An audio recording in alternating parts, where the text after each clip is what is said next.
The phone rang at 7:12 a.m. That alone should have warned me. No one calls an old woman that early unless something is wrong. I was standing in my small kitchen in Ohio. The kettle just beginning to whistle. Sunlight spilling softly across the worn wooden table I'd eaten at for 37 years. I remember thinking strangely, how peaceful the morning felt. How ordinary. How safe. I wiped my hands on my apron and smiled when I saw my son's name glowing on the screen. Michael. I said aloud, already reaching for the phone. My only child. My miracle baby. The boy I raised alone after his father died in a factory accident when Michael was just 6. The boy I worked 2 jobs for. Skipped meals for. Believed in when no one else did. I answered on the second ring. Good morning, sweetheart, I said warmly. Is everything okay? There was no pause. No hesitation. Just his voice, bright, fast, almost careless. Hey, Mom. Listen, I don't have much time. Something in my chest tightened.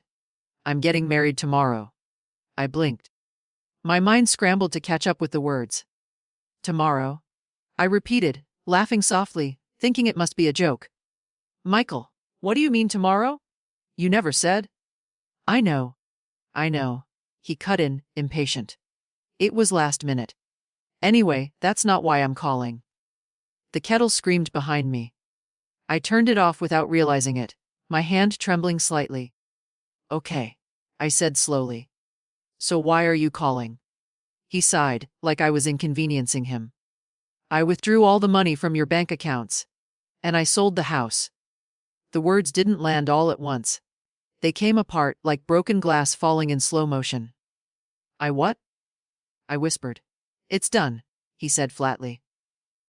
The paperwork went through yesterday. The money's already transferred. Transferred. Sold house. My knees hit the chair behind me, and I sat down hard. Michael, I said, my voice shaking now, you must be confused. Those accounts, those are for my retirement. And the house. It's basically mine anyway. He interrupted again. I've been helping you manage everything for years. You always said it would all come to me eventually. Yes, I said, my heart pounding. Eventually, when I'm gone. When? Well, plans changed, he said, almost cheerfully. Emily and I are starting fresh. We need the money, and the house was too big for you alone. The name burned. The woman I'd met twice. The woman who looked through my living room like she was already redecorating it. The woman who once asked, smiling sweetly, "Sa, everything here will be Michael's one day, right?" My throat closed. You didn't even talk to me. I whispered. You didn't ask. There was a pause then, but not the kind filled with guilt. The kind filled with annoyance. Mom, don't make this harder than it needs to be.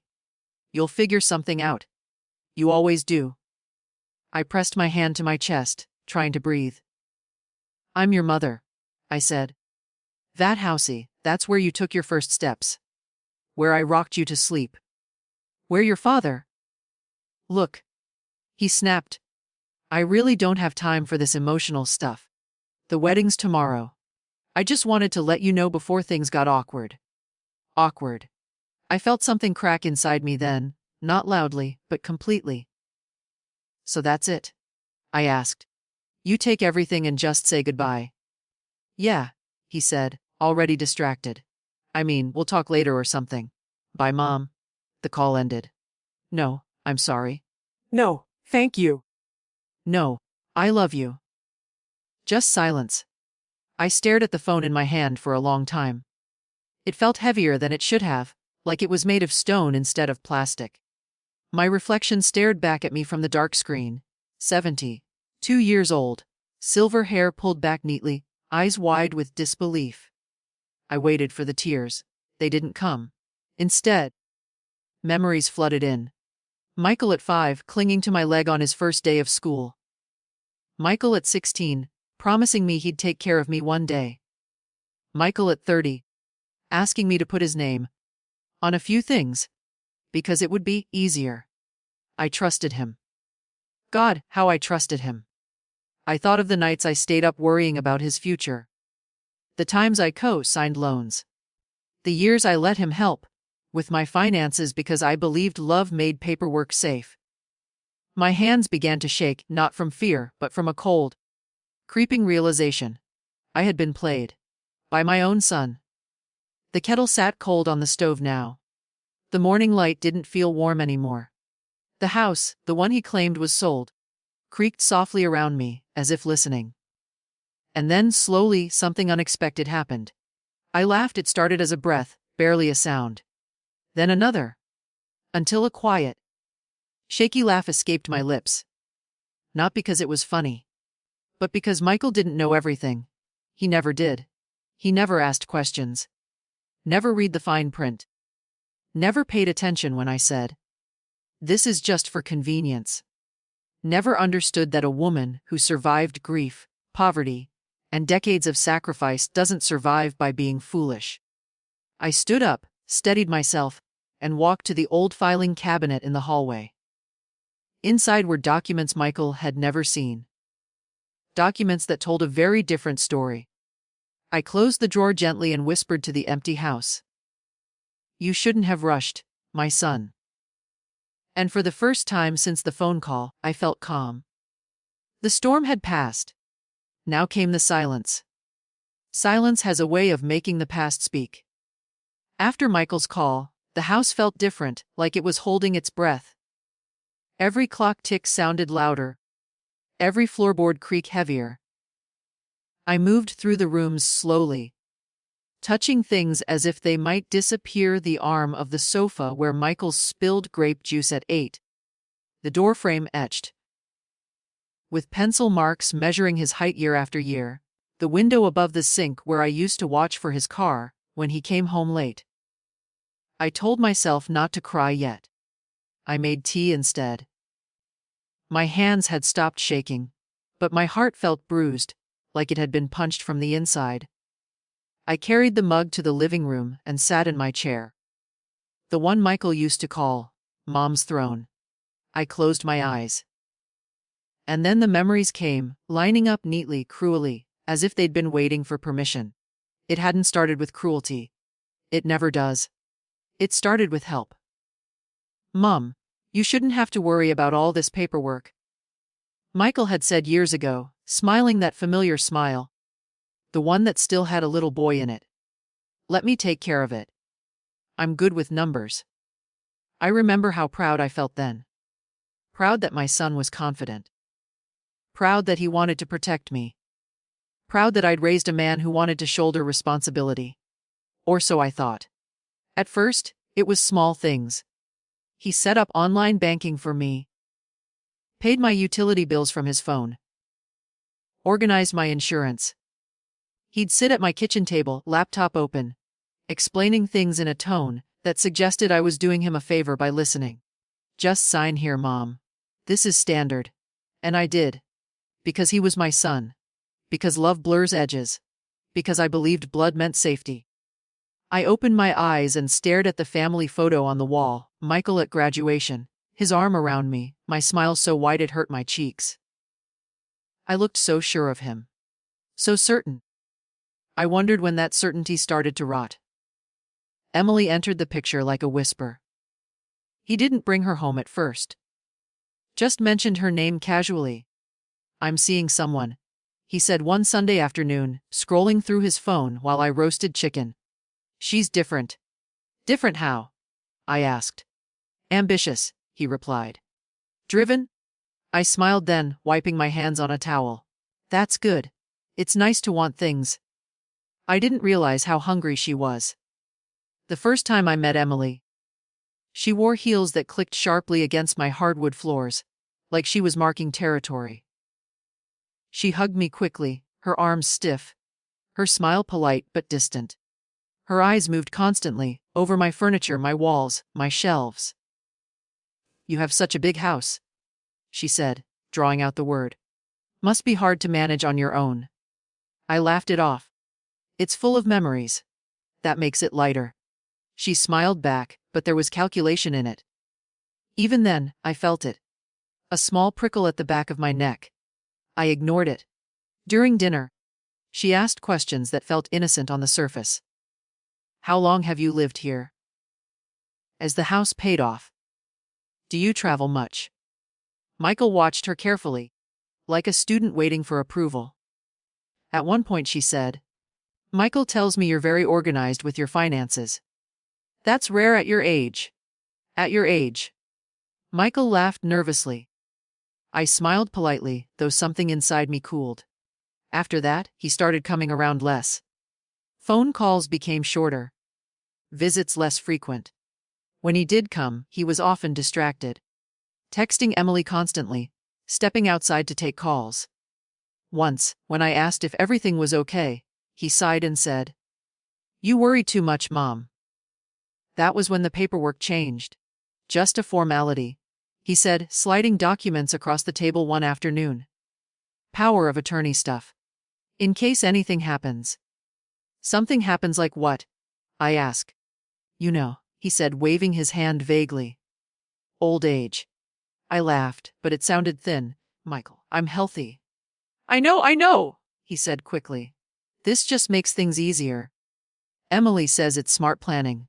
Emily says. Her name had begun to appear everywhere. In his decisions, his tone, his patience with me. I signed. Because he was my son. Because I didn't want to seem difficult. Because mothers are trained to shrink their instincts to keep peace.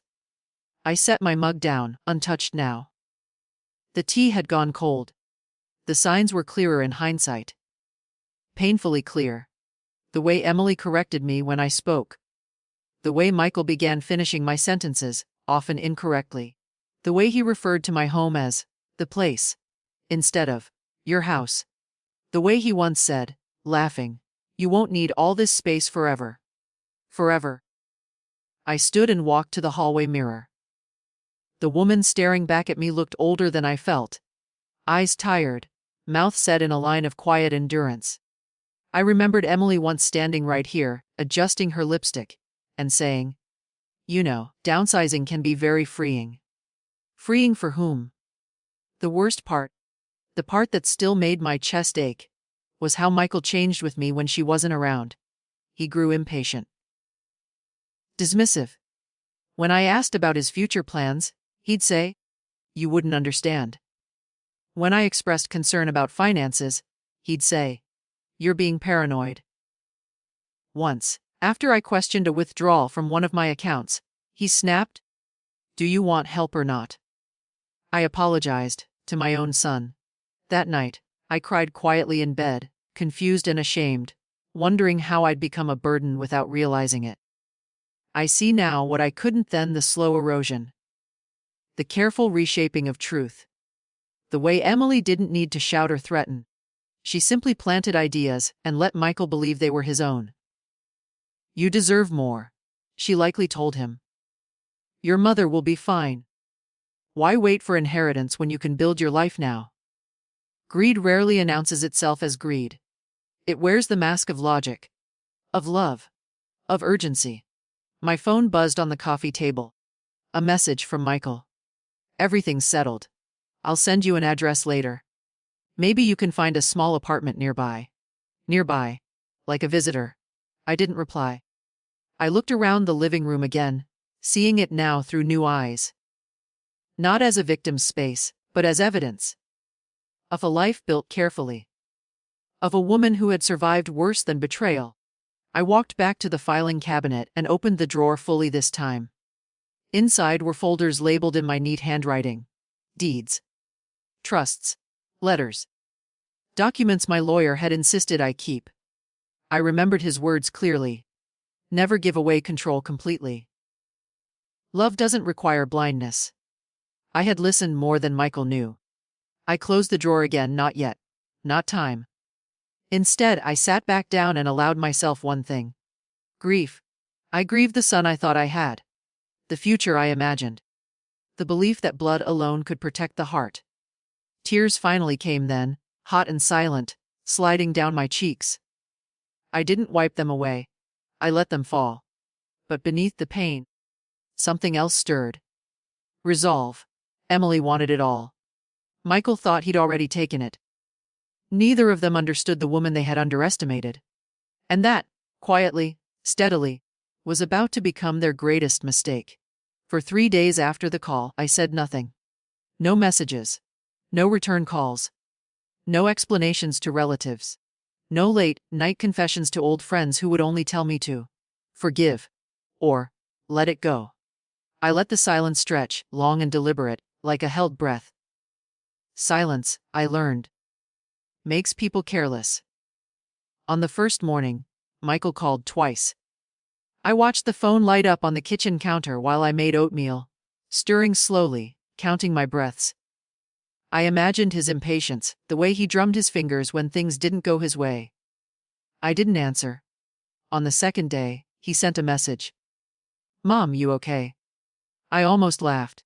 Not out of humor, but out of clarity. He wasn't worried. He was unsettled. Silence had shifted the power, and he could feel it. By the third day, the message tone changed. "We need to talk." No apology. No concern. Just need. I set the phone face down and turned my attention to the stack of papers on my dining table. For years, I had told myself I was just a mother. Just a woman who raised a child and grew old quietly. But before motherhood, before widowhood, before sacrifice, I had been something else. I had been careful. When my husband died, I learned quickly that grief does not protect you from paperwork, and tears do not pay bills.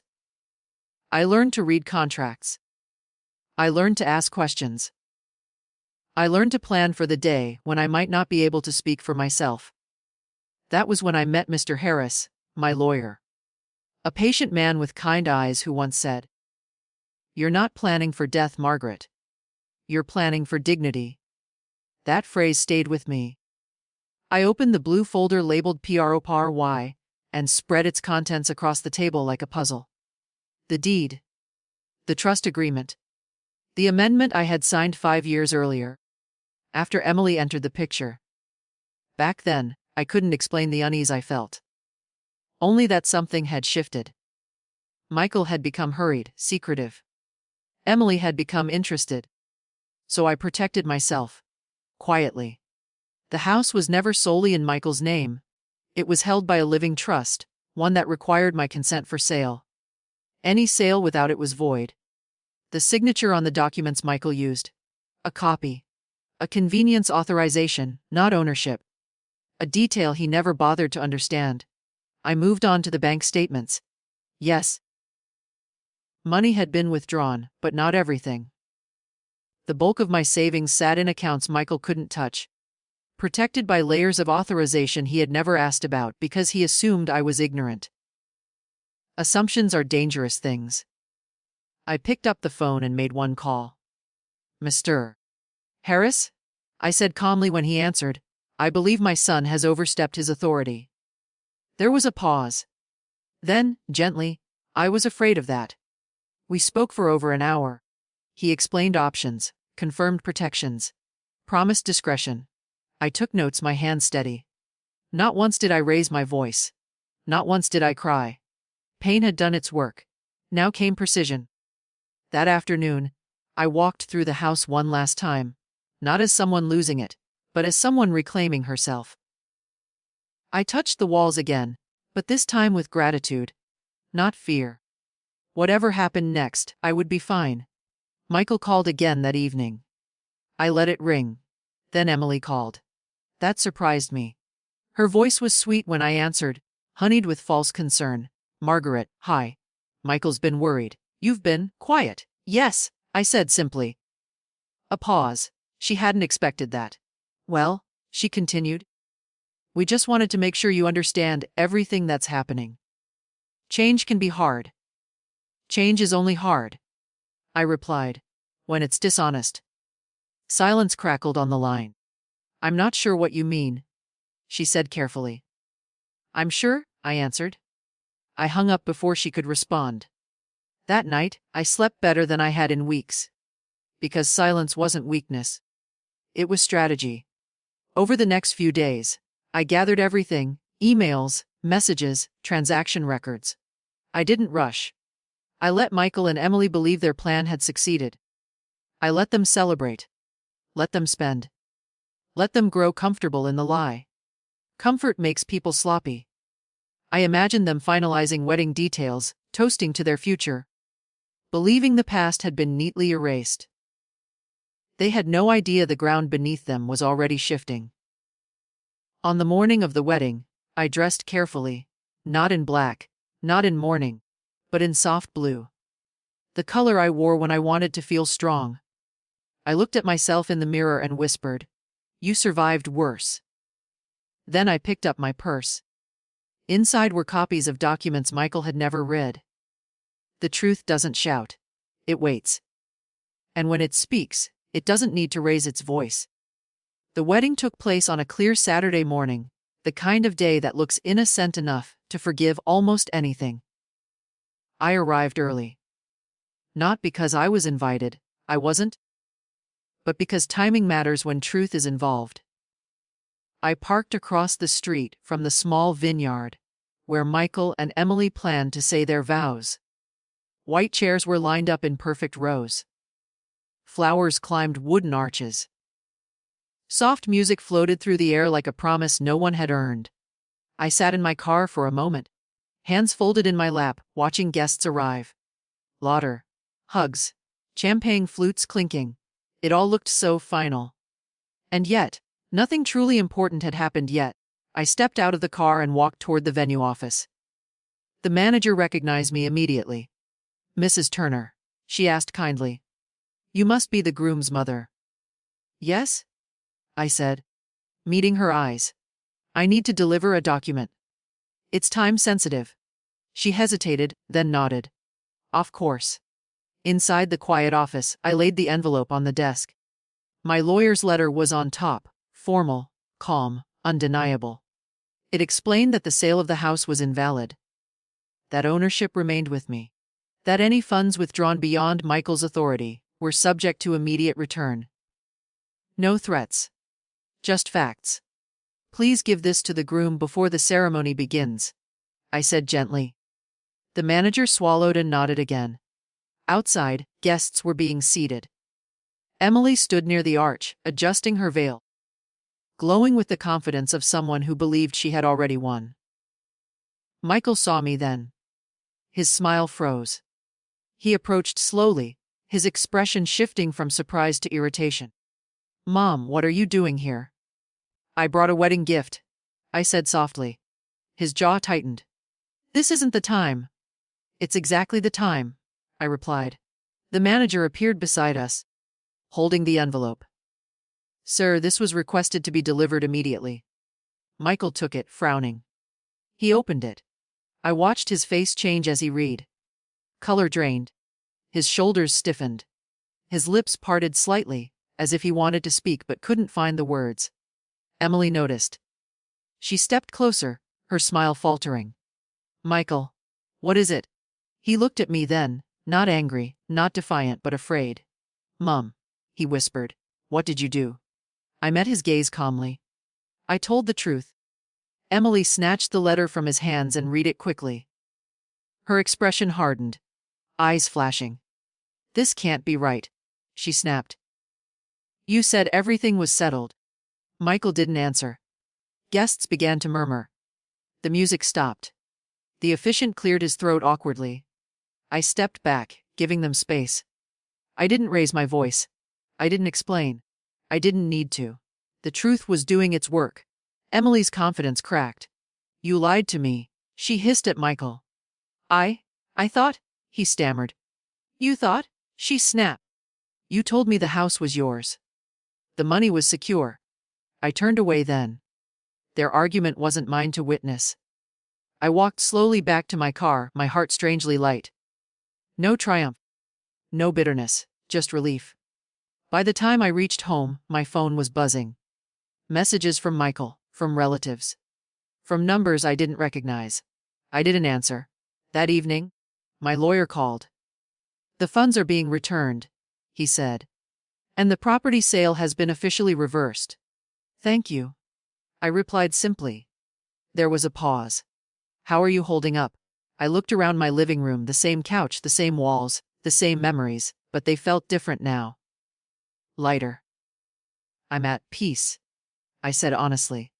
2 weeks later, Michael came to the house alone. No Emily. He stood on the porch like a child again, shoulders slumped, eyes tired. When I opened the door, he couldn't meet my gaze.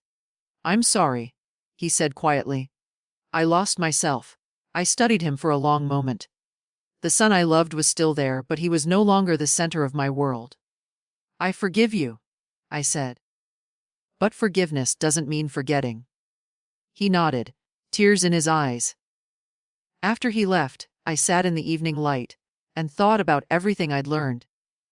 That kindness without boundaries invites betrayal. That silence can be strength. That dignity is the greatest inheritance we can protect. I didn't lose my son, but I found myself. And that was the sweetest victory of all.